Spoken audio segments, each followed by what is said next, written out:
Hello. Hi. How has growing up in Canada shaped your existence thus far? I think growing up in Canada has shaped my existence more than I initially realized before traveling.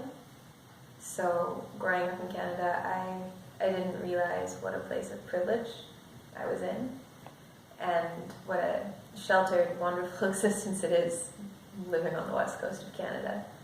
And then the more I traveled and the more different places I visited and people I met, I began to realize that we are incredibly lucky and have a lot of things that we take for granted in many cases.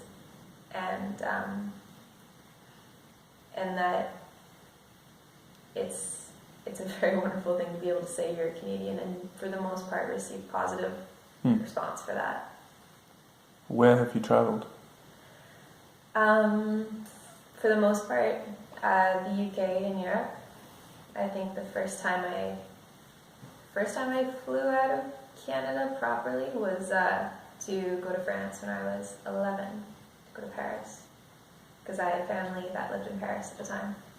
And then back and forth over the years, I've gone to England, Scotland, the Republic of Ireland, Northern Ireland, the Netherlands, Germany, probably somewhere else that I just can't remember at the current moment. Did you go to university? Yes, I did. I did my undergraduate degree split between two universities, one on the east coast of Canada, and then I finished it up on the west coast of Canada, and I did my master's degree at Trinity. How was that? It was really interesting. It was the first time that academia was what I had always imagined it to be. Just this kind of amazing, glorious thing where you get to study something you actually really, really love. But you didn't have that experience in Canada? No. What was the difference? I think that I was very naive in the fact that immediately coming out of high school that I'd get to study exactly what I wanted instead of having to take prerequisites or to make sure that I was taking everything that fulfilled requirements for a degree.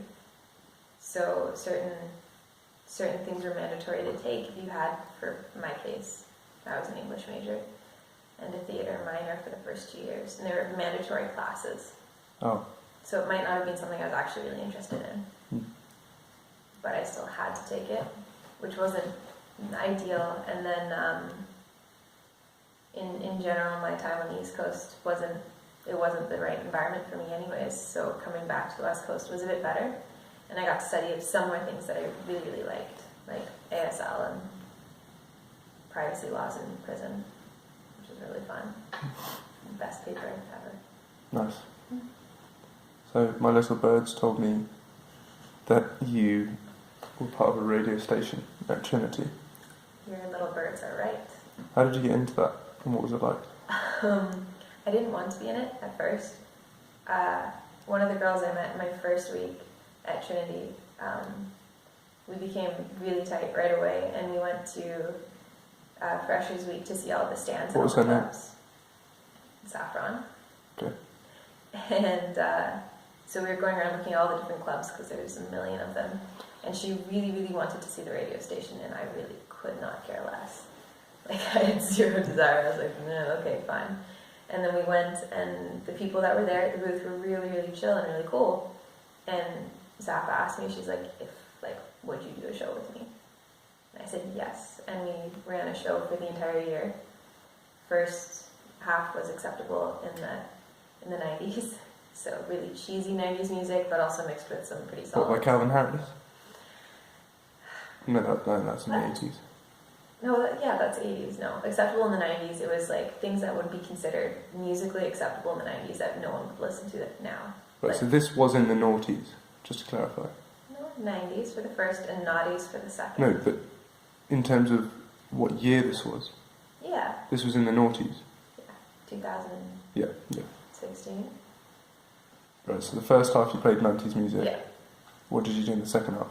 90s music. So literally from 2000 to, I think our cutoff was 2010. And it was like anything that we wanted to play. That sounds quite naughty. It was very naughty. I mean, to be fair, it was nice because you could turn off your mics and just say whatever you wanted and talk. So did you get a good reception? I mean, for all 10 of our listeners, yes. 10? Well, because it was a college radio station, for the majority of it, it would just be broadcast online. Mm. And so if you didn't know about it, most people wouldn't listen to it. Where was the publicity campaign? There really wasn't one. We just did it for the fun of it. You played Risk Nights, right? Yeah, there were a couple of Risk things. They were fun. Yeah? You're a fan of Risk? I would say I'm a tolerant individual of Risk. Who taught you to play Risk? No one. Where did you learn to play I Risk? didn't get taught. I just kind of sat there, and my role was to roll the dice. That was. Wait, did you roll the dice for a partner? Yeah. Or did you just roll the dice for everyone? No, I rolled the dice for my partner, and that was it. That was the one thing I was So interested in. you couldn't explain the rules right now? Oh, no, not even a little. That's upsetting. I'm really sorry. Okay. What part of your upbringing do you live with every day? That's really... it's a bit of a weird question, sorry, because a lot of parts of my upbringing stay with me all the time and impact how I am. Like? I think the part of my upbringing was the way that my parents explained or taught me to deal with conflict or any discussion. So mediation, right? Yeah. So mediative tactics were employed in the house at a very young age, which at the time, especially as a teenager, was a pain in the ass because you don't want to have to hear everyone's side and talk things through and be mature about it.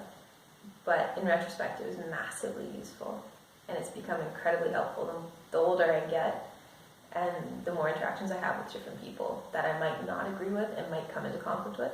Having those skills that are just a part of everyday life now as opposed to something I have to learn, if that makes sense, because they were instilled at such an early age, or at least attempted to be instilled by my ever-patient parents. Well, so is that part of what drew you to Coromina, would you say? A subconscious reconnection with something you already knew? Maybe. I think that the main reason I chose Coromina was because when I came up here, because I've done 2 courses at Coromina through Trinity, and the first time I came up, I immediately walking on site was I think I need to stay. I think I should stay. And then I left, and then I was I could do it for another week, so why not? And then I remember feeling the exact same again, but immediately my brain being this is just honeymoon period, it's a week. Of course it's wonderful for a week. Maybe, it might not be the same if you actually did live there, and it is the same. It's wonderful, and I love being here, and I love working here. And, yeah. We love having you. Aww. Thank you.